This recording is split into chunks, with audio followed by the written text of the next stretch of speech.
What's up, guys? Welcome back to Zilla MMA. I am your host, as always, the Zilla. I want to start this episode like we always do, and that's by thanking you guys, the viewers. Really appreciate you guys watching. We called last week for you to get us to 20 subscribers. We did it. Whoever you are out there that subscribed, thank you. We really appreciate you.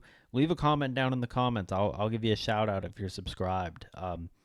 Next goal is going to be to get to 25. So if you're watching this, not subscribed, please go like, subscribe. Leave some comments with your picks. I love getting your feedback and giving feedback to you guys. You know, see what other people are thinking about the upcoming fights. That's always really valuable to me. But yeah, the next goal is going to be 25 subscribers. So please, guys, please go subscribe. Tell your friends. Let's get this channel growing. We'll go ahead and start this video by a little bit of a recap of last week. Good and bad. This was a really tough card, as we knew it was going to be, and we discussed beforehand, just because of so many big favorites. And we'd said there's always going to be that one guy that really messes up the card for you, the one guy that is just a clear-cut, obvious, no doubt about it, he's going to win the fight, and he doesn't. And we did get that this week in Basharat. Basharat not able to get it done for us. He is really the big disappointment of this card, I would say. Just spent more time, complaining and saying, oh, well, that didn't hit me, that didn't hurt me, rather than throwing shots of his own. Ended up being a real detriment of him. He seemed very surprised at the end when he didn't win the fight, but yeah, this was a card, you see a 7-4 record and you think, oh, well, maybe you made some money. Probably not. This is one of those cards with so many big favorites. You probably need 8-3, 9-2 to really make some money. It's different this week. This week, a lot of, pretty even lines where you can play some single bets and make some money. And if we come out, with that same percentage, we'll be in good shape. 5-1 on the green plays. Like I said, the only one missing is Basharat. 1-2 on the plays of the people on the show. Missed by me. I had Cousin Umar. I had him inside the distance. Unfortunately, just not able to get the finish there. Pretty dominant performance for him, but no finish. Lawson had the long shot. Not a long shot, but 4-leg parlay. Everyone hits but Basharat, so that, he also might have had Gaziv in there as well, which we'll talk about that one in just a second. And then Money able to hit his parlay with CLD and Makayev. A couple points of note. Obviously, Gaziv just kind of quit. I hate to say that. Kind of quit. Said he couldn't see. Don't really see a reason he wouldn't be able to see. Didn't have the cardio. Pretty unfortunate. Wasn't really able to use his wrestling effectively. Rosenstruck mixed it up really well.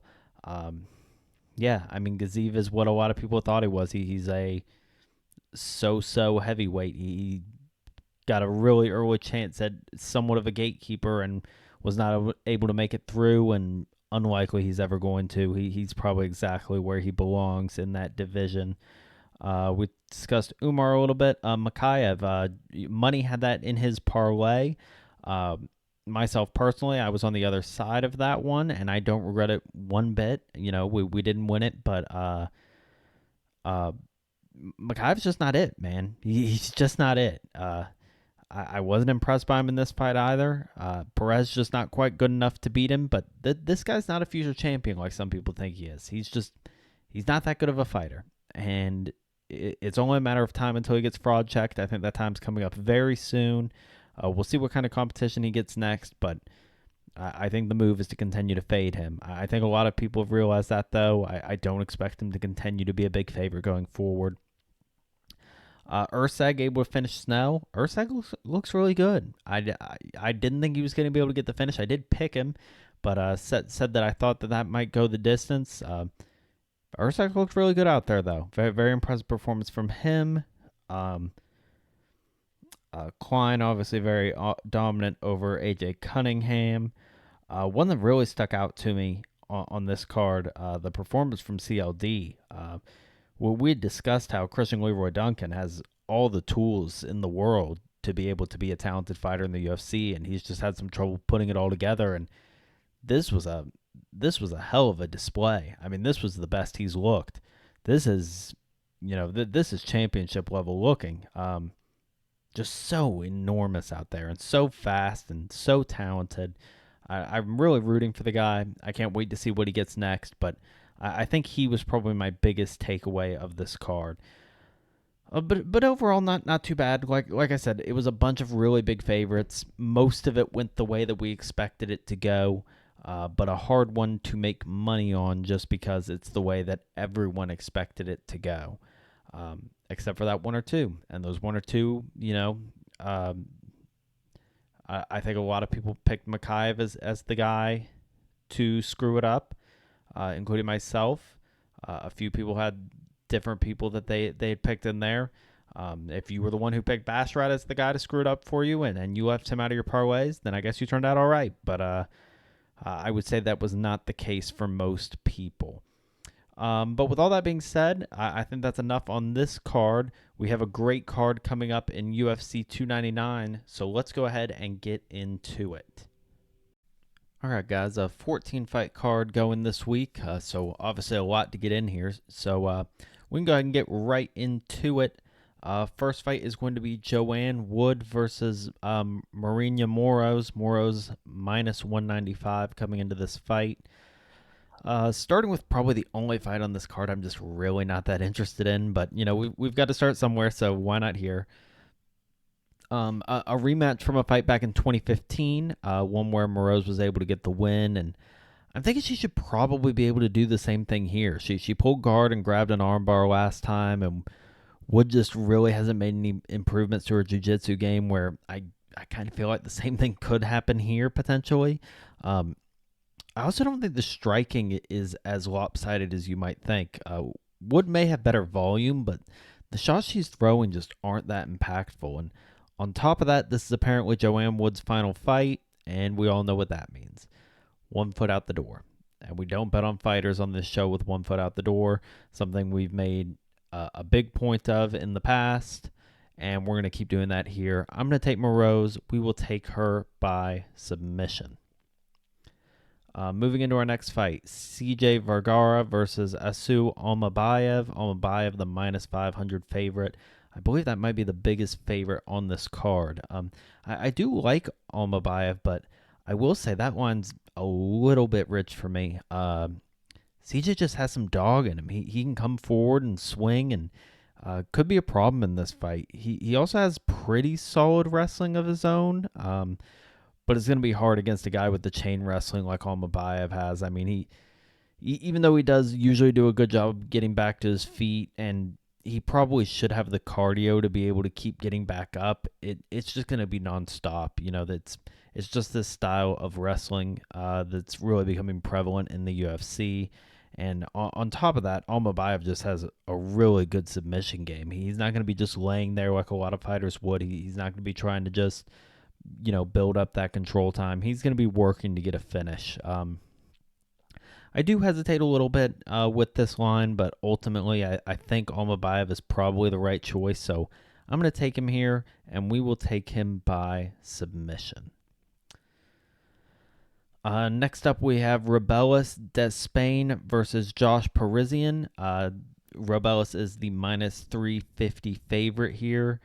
Definitely the weirdest one to try and break down on this card, just because honestly we have absolutely no idea who this Rebellis guy is, at least as a fighter, whatsoever. He has just over 5 total minutes in his fighting career right now.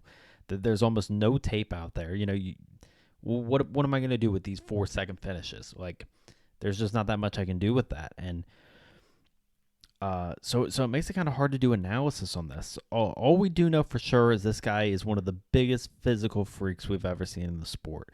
6'7", longest reach in UFC history at 87 inches. We do know he's a world class in Taekwondo, so he should in theory be a pretty skilled striker, but we just don't know anything for sure. We haven't seen enough of him in MMA.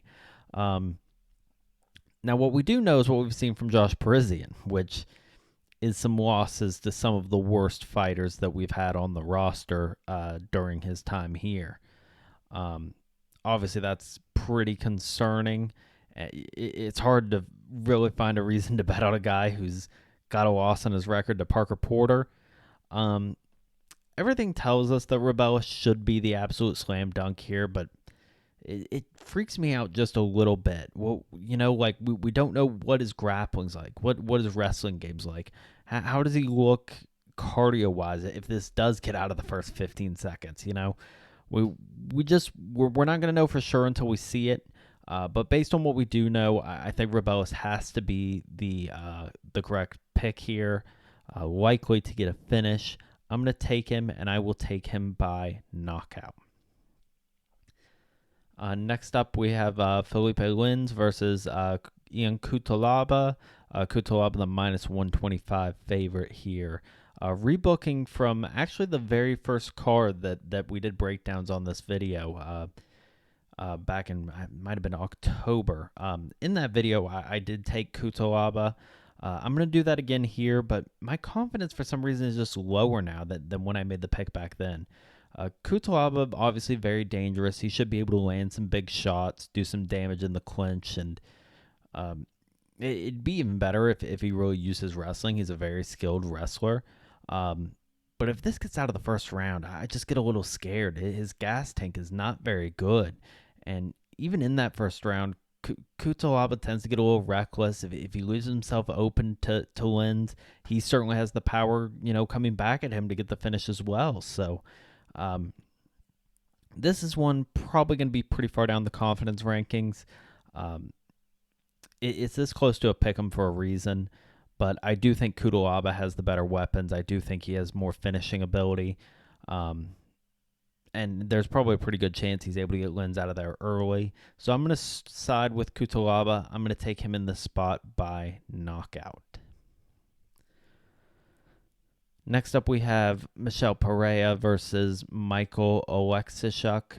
Pereira is the minus 150 favorite here. Pereira really kind of made his name for himself in the UFC at this point. I honestly think he's a name that's pretty well known by rabid UFC fans and casuals alike, mostly because of his flashy style. Everyone remembers the backflips and everything, but honestly, that's just not who he is at this point. I mean, he still has that in his arsenal, obviously, but we've seen him move a bit away from the theatrics and the acrobatics and more towards polished striking and wrestling. And, it kind of shows in the record books. If you go look and see how he's been fighting lately, he's quietly now on a 6-fight winning streak. And, he did have some trouble making weight at 170. He's been forced to move up to 185, but didn't really skip a beat when he fought Petrosky, a guy who we had been fading for a little bit, who we thought Pereira was going to be able to come out and take handle, and he did. So that makes me feel good. In this fight, he does fight a dangerous fighter in Oleksiejczuk, who he's going to get in your face. He's going to try and brawl with you. That's a little concerning to me. With the flashy spinning attack of Pereira, I would be pretty scared to fight this guy, just because there's a good chance that you're going to be the one to get caught rather than catching him. But Oleksiejczuk has shown time and time again he really struggles with guys who can take him down to the mat. And at this point, I think Pereira is the type of guy who has it in his arsenal to be able to do that. This is a spot, just like a fight we're going to discuss later, spoiler alert, Kevin Holland, where as long as the better fighter fights a smart fight, they should be able to win. And for me, Pereira is that guy. He's earned my trust. I'm going to back him here. I'm going to take Pereira, and I will take him by submission. Next up, we have Pedro Munhoz versus Kyler Phillips. Great fight here. It's crazy that this is this far down on the card. This is such a good card. Phillips, the minus 220 favorite here. A spot where on paper you probably think that Phillips is the clear choice. He is the minus 220 favorite, 10 years younger, 2 inches taller, 7 inches in reach, 4-1 in his last 5 compared to the 1-3-1 with Munhoz. with some pretty impressive wins mixed in there for Phillips as well. But I watched the tape, and this narrative just starts to form for me. Phillips he doesn't have a great gas tank. And sure, he's a talented striker, very fast, flashy, but as the fight goes on, he just kind of starts to fade. And a lot of the times finds a way to make the third round close or even lose it when he's been the better fighter for the majority of the fight. That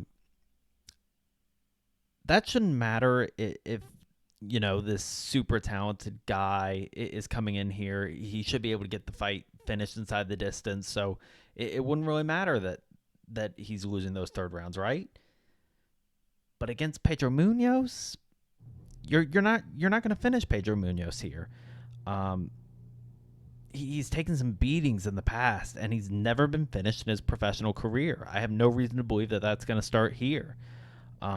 And then you go look at Munhoz, and sure, he's going to be at a massive reach disadvantage. But does that even really matter in this spot? Like, he's going to use those low kicks to keep himself at range. And, suddenly Phillips is getting tired as the fight goes on, and his lower body has been beaten up. And, he's not able to operate the way that he wants to operate. This fight's far from a sure thing. But I do think there is a clear path where Munhoz is able to get the better of Kyler Phillips here. I know things would probably have gone Sean O'Malley's way, but you go back and watch that fight against Sugar, and you see how much trouble Sugar has doing anything to Munhoz. And I think that's going to be, kind of a similar storyline here, but I think Munhoz might be landing the more impactful shots. And if you're going to give me him at plus 180, I'm going to take it. So let's side with Munhoz in this spot. I'm going to take him by decision. Next up, we have Mateusz Gamrot. He's going to be taking on Rafael dos Anjos. Gamrot, the minus 400 favorite here.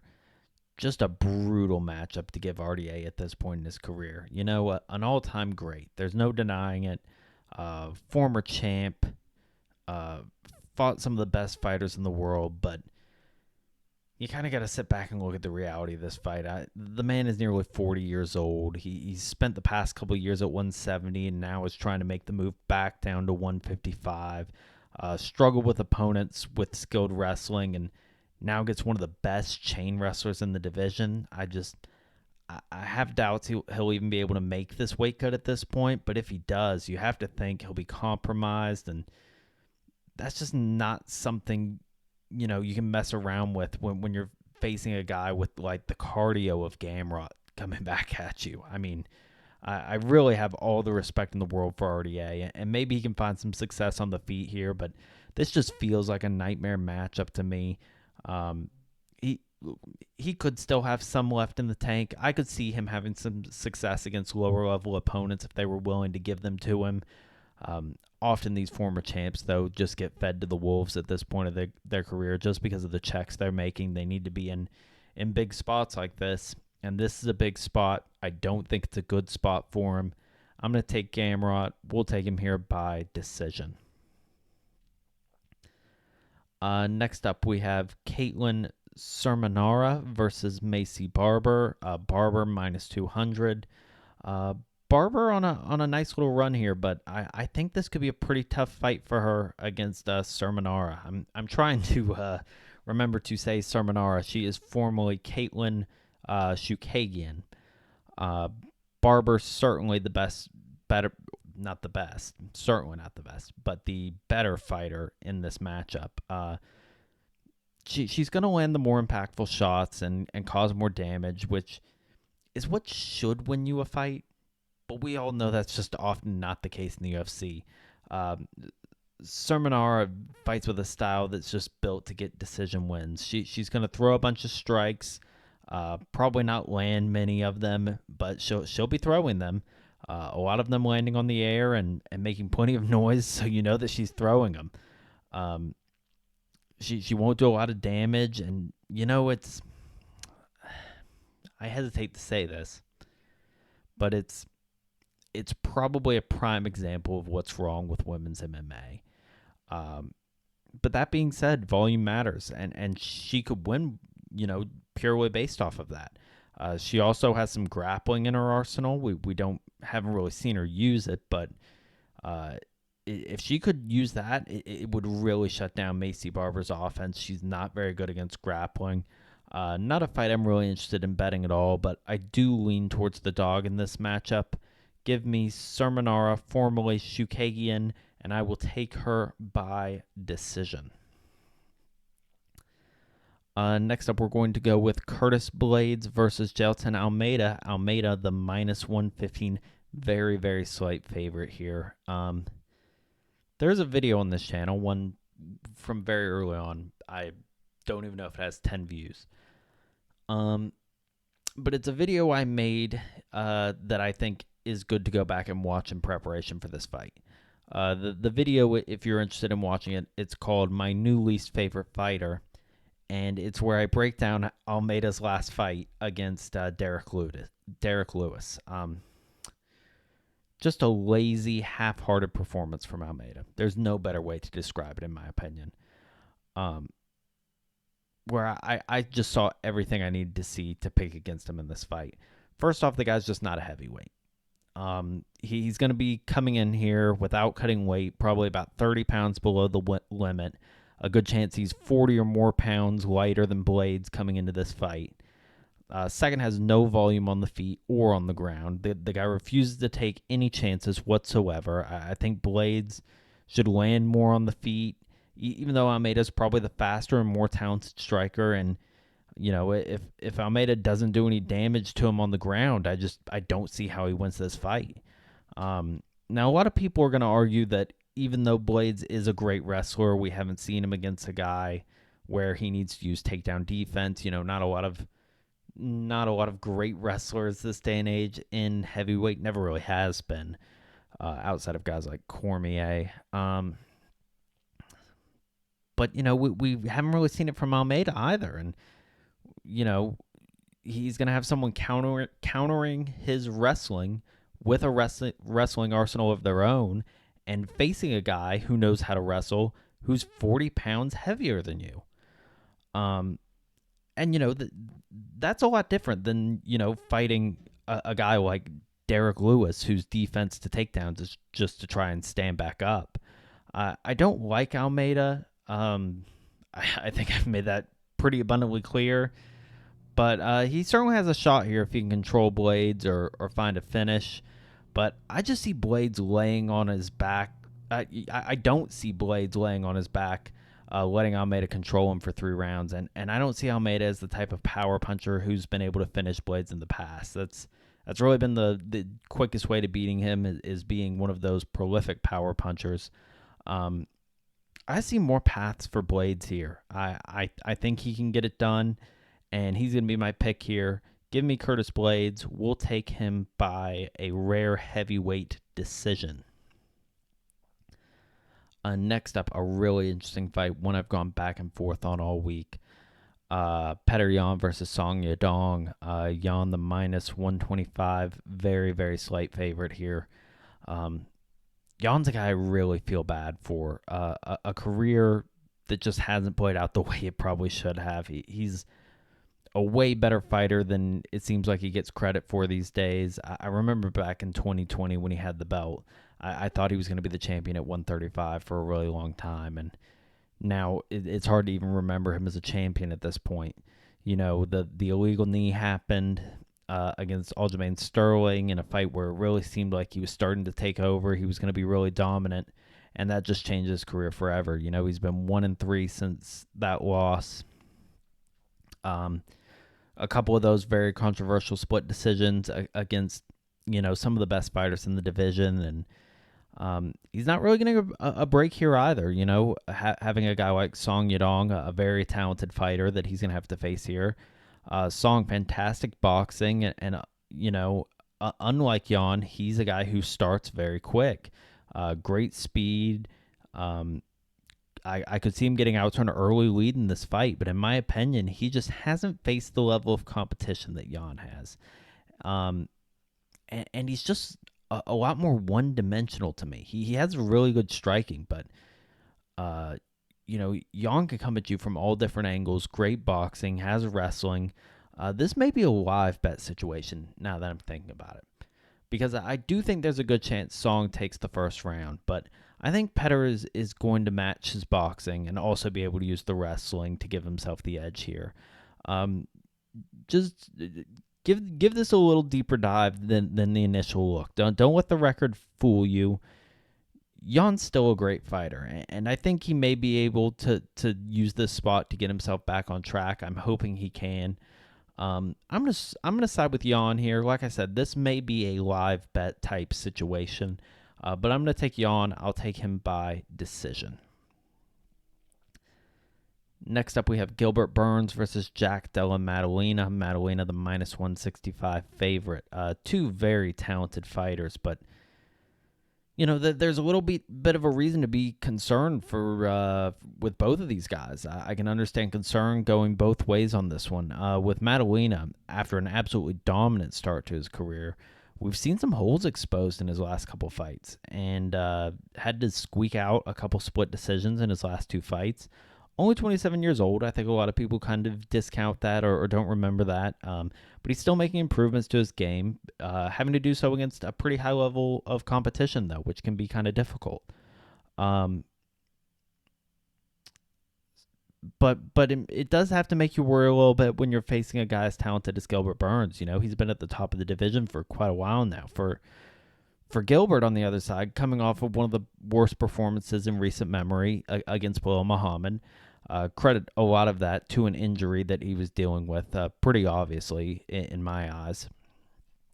So it was pretty limited in what he could do. But even with that being true, Gilbert's 37 at this point, and you have to ask yourself, is he fully recovered? Is it something that could happen again? We don't know what to expect from him at this point, especially coming off a performance like that. Now, Gilbert's done a lot to develop into a complete fighter over the years, but I still think he's going to struggle against the boxing of Maddalena here. If he can find a way to get this to the ground, I'll be scared to death of his jiu-jitsu. But I just think we have two fighters going in different directions here. I think we're seeing Maddalena improve, and Burns is probably on the decline at this point. I think we should hopefully see one of Maddalena's best performances to date here. Hopefully we can see him put it all together, and I do think he's going to be able to get the win. I'm going to take Maddalena. We'll take him by decision. Next up, we have Kevin Holland versus Michael Venom Page. Holland, the minus 130 favorite here. This really comes down to if Kevin Holland shows up to win or shows up to entertain. That's all it comes down to for me. If he's showing up to entertain, I think this line is about right. I still slightly favor Holland in a straight-up striking fight on the feet, but I think the line is pretty close to minus 130. MVP, very flashy, big name, but his resume just isn't all that impressive to me. It's a good record, but it's full of Bellator trash cans. The striking's good. There's no doubt about that, but an aging fighter, probably on the decline, stepping into his first UFC fight against a really talented vet who's in his prime. Now, if Holland decides he's coming to win, I think this line's way off. Holland, very skilled black belt, capable of getting this to the ground, and he could take every weapon MVP has away from him. We've seen Holland fail to game plan well in the past, like that fight against Wonder Boy, where for some reason he decided to strike, and I guess that could happen again, but I kind of feel like this one's going to be different. The UFC isn't big on bringing people in here, talent from other companies, and letting them shine. The UFC wants to show that the best fighters are in the UFC. And having him step in, fighting a ranked opponent, having him find success right away, it wouldn't be a great look for them. I would think that Dana has made it abundantly clear to Kevin that this is an important fight for him to win. But regardless if any of that is true, I think Holland is the better fighter here. And unless he really just comes in reckless, I do think he should be able to get the win. I'm going to take Kevin Holland. Let's take him by submission in this spot. Moving into our co-main event, we have Dustin Poirier versus Benoit Saint Denis. Benoit is the favorite at minus 215 here. A couple things that are really surprising to me about this co-main event. The first is honestly that it's happening at all. To me, Poirier has built a reputation for just bouncing around those top 5 guys. And to see him taking a fight outside of that against an up-and-coming guy like this, it's honestly really surprising. I actually really like this move from him. It's really refreshing to see. But the second thing that really surprises me is a guy with the resume of Dustin Poirier is this big of a dog. I do understand the concerns, the thought of Poirier losing his last fight by head kick, the thoughts of Benoit winning his last fight by head kick. It's got to be fresh in people's minds, but there's also, I'm just not sure that that's the end all be all. That there is the grappling of Benoit as well, which we've seen be a weak point in Poirier's game in the past. On top of that, we have seen a changing of the guard recently. I do still feel the burn from the Volkanovski loss, but I just feel like this might be a bit of an overcorrection.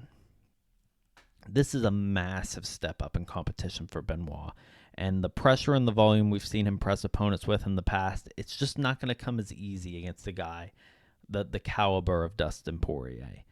I do worry a little bit about how close we are to the end for Poirier. I've talked many times, I've talked some in this video about how we don't bet on people with a foot out the door, but something tells me we're just not quite there yet with him. I've heard him talk about it for a long time, but I think he's still got some fight left in him. I do think Benoit will have a successful MMA career, but I think I'm going to have to continue to side with Poirier here. Maybe just for the value more than anything, but I think he's going to be the pick. Probably pretty far down the confidence rankings. It's going to be Poirier. I'll take him by knockout. And finally, our main event of UFC 299, we have Sean O'Malley versus Marlon Vera. O'Malley, the minus 285 favorite here. A rematch of the only loss in O'Malley's professional career. A pretty fluky one, obviously. A kick that hit a nerve in his leg, pretty much shut down the leg, but still regardless of loss, regardless of what Sugar wants to tell you. Certainly no questioning the skill of O'Malley. We know, he has some of the fastest hands in the UFC. He throws great combinations, does a great job of mixing up his shots, breaking down his opponents. We even have to stop questioning his power at this point because we saw him stop Sterling. He has power in those hands.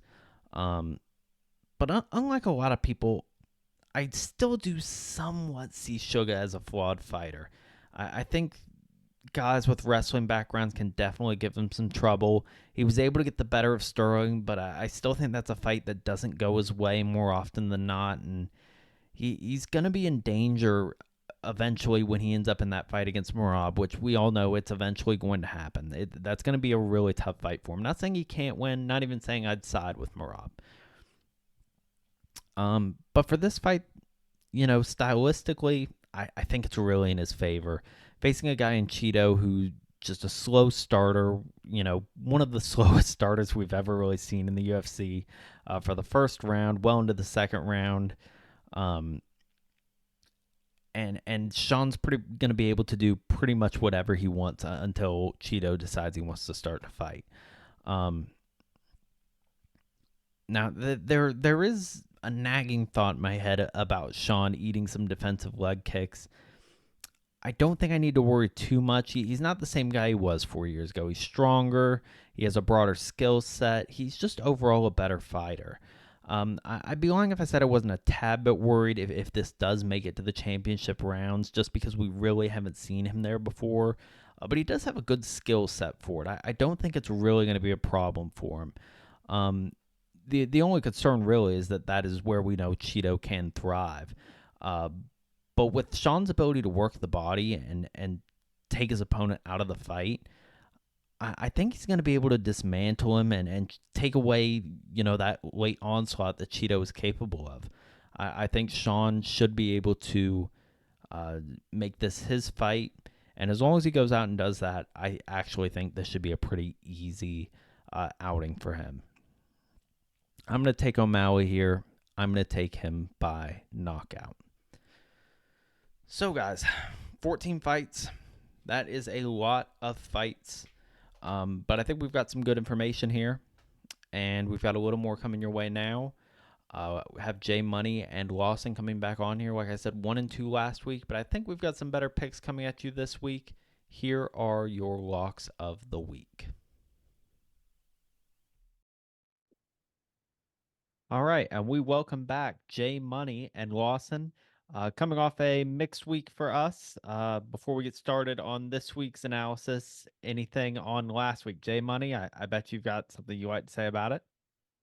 Oh, I mean, the system works. What can I say? I mean, I've been running the system for 3 weeks now, 2 weeks on the show, and all in all, it's 4-1. So I think I got something successful rolling.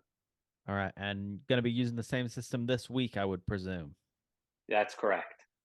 Lawson, you had to go with a pretty long shot parlay last week. Obviously, not long shot as far as the fighters, but having to take a four-leg parlay is always a difficult thing to do.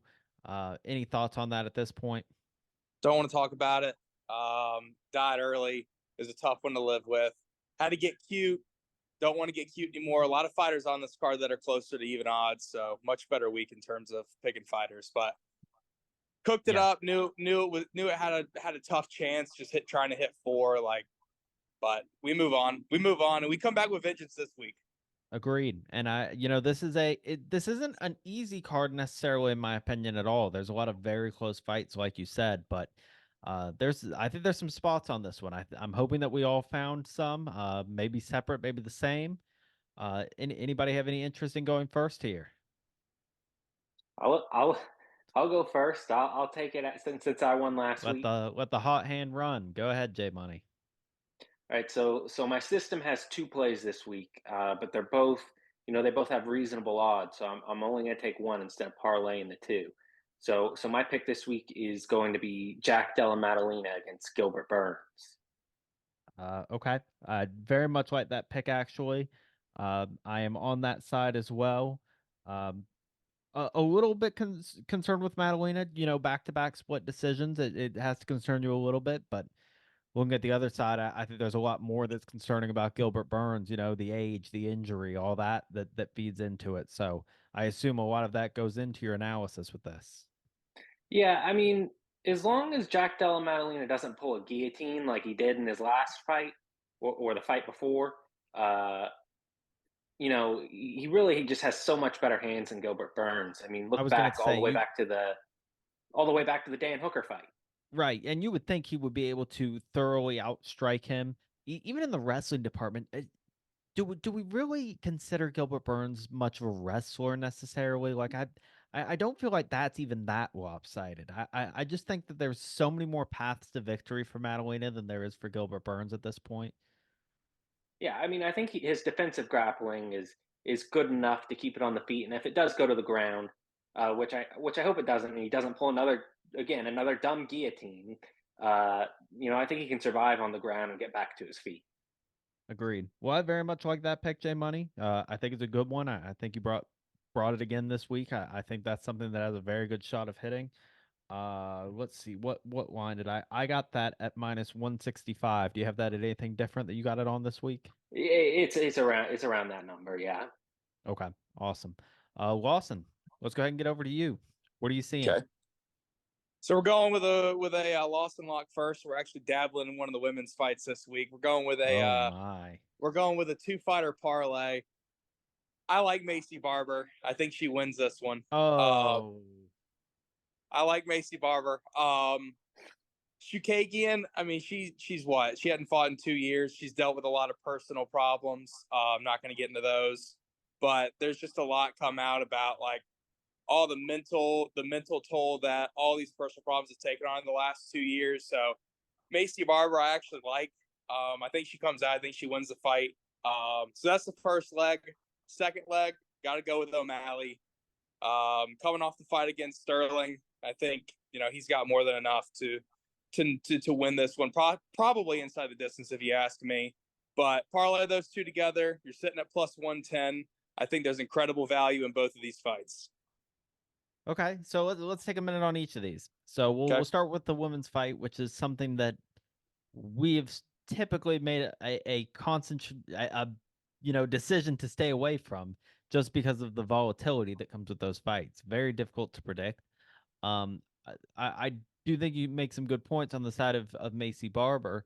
I'd like to hear a little more about what you like in her game and everything that convinced you to go that way. As of right now on the show, I have Shukagian, whatever her new name is that she married into. Yeah. And only took her based on her ability as far as volume goes. Um, Even though she doesn't really land many of her strikes, she throws a lot of them. Um, but I assume you see something in Macy Barber's game that makes you think that that's not going to matter. Maybe a finish inside the distance. Yeah, I actually so when in her last fight against Ribas, she did pretty good against the submission chances. She every time that she was kind of in trouble with submission, she just fought back, kept putting it on.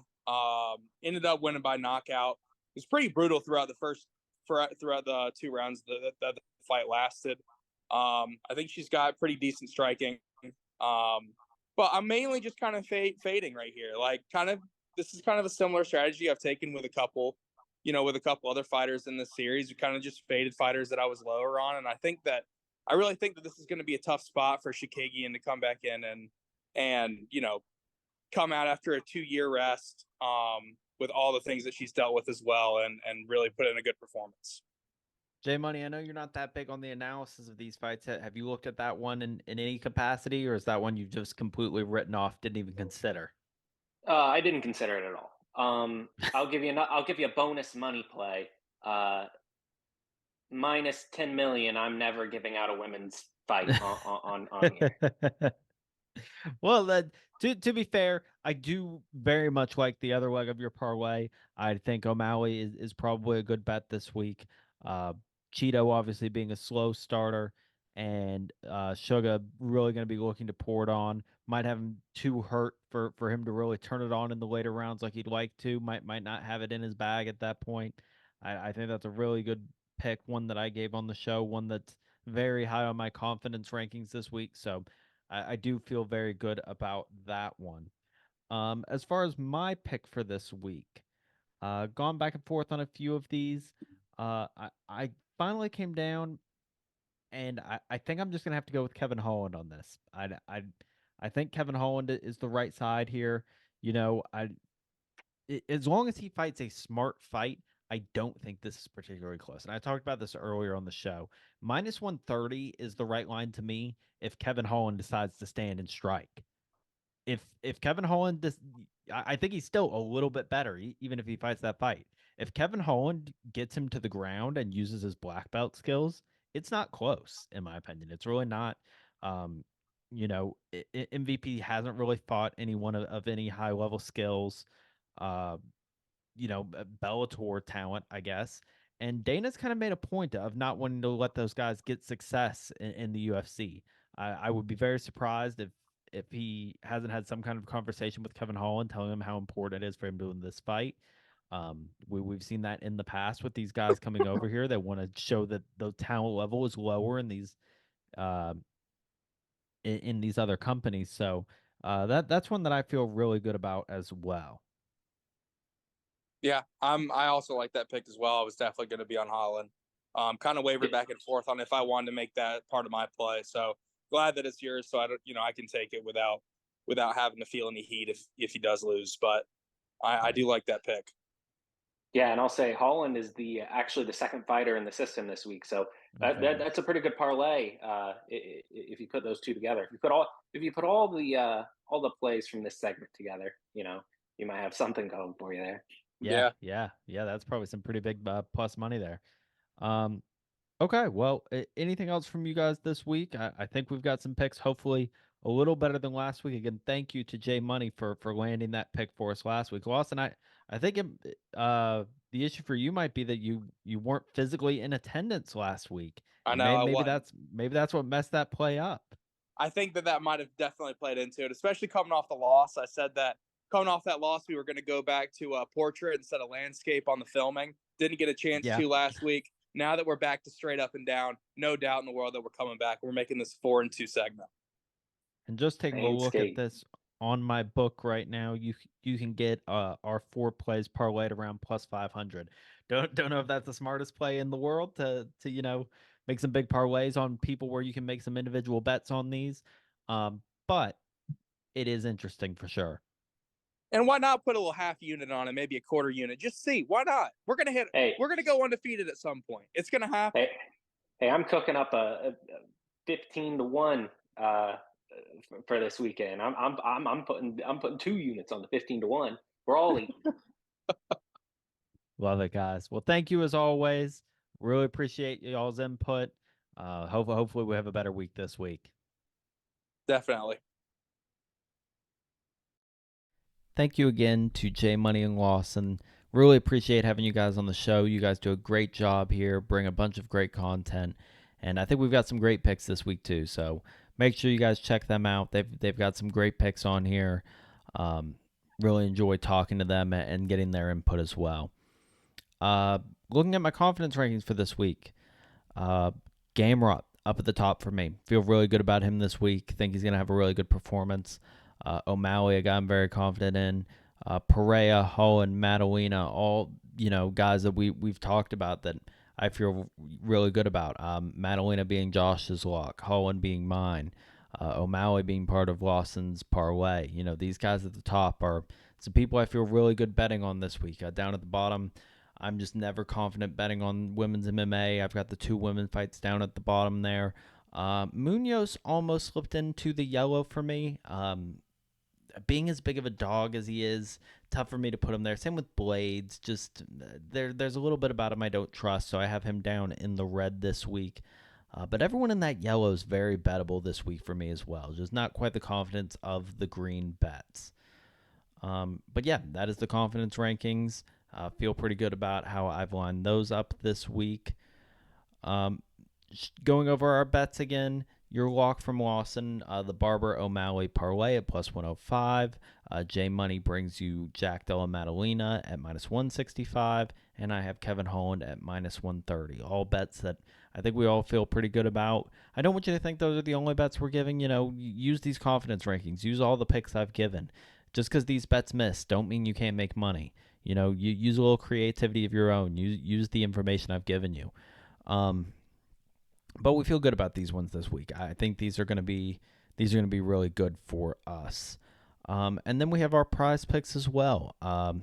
3 overs this week. First is going to be a little more talking about Pereira. I think he's going to go out and work for takedowns. I think he knows the fight style to win this fight. One might be able to get it done, but I lean towards him being able to get multiple takedowns in this fight. I'm going to take him over 1.5 takedowns here. Next up, I've got Pereira. I think this is one where these two are going to slug it out a little bit. I do think Pereira's going to probably try and take this to the ground at some point, but we know he has that really crisp boxing. I think he should easily get over 66.5 significant strikes here. So I'm going to take the over from him there. And finally, we'll take the over from Jack Della Maddalena. I don't see Gilbert Burns, going out of this too easily.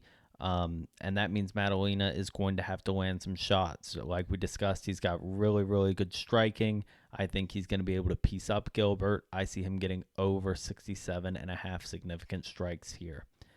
But that's going to do it for us in this video, guys. I'm sure this one's going to come together a little bit long. There's just 14 fights. A lot of them really good fights, so a lot to say about them. With a lot of them, normally we're just breezing through. Not on a card like this. UFC 299, a great card. Don't miss it. But really appreciate you guys. Like I said, we're trying to get to that 25 subscriber number. Get some likes. Leave some comments with your picks. But enjoy the card, guys. Until next time, see ya.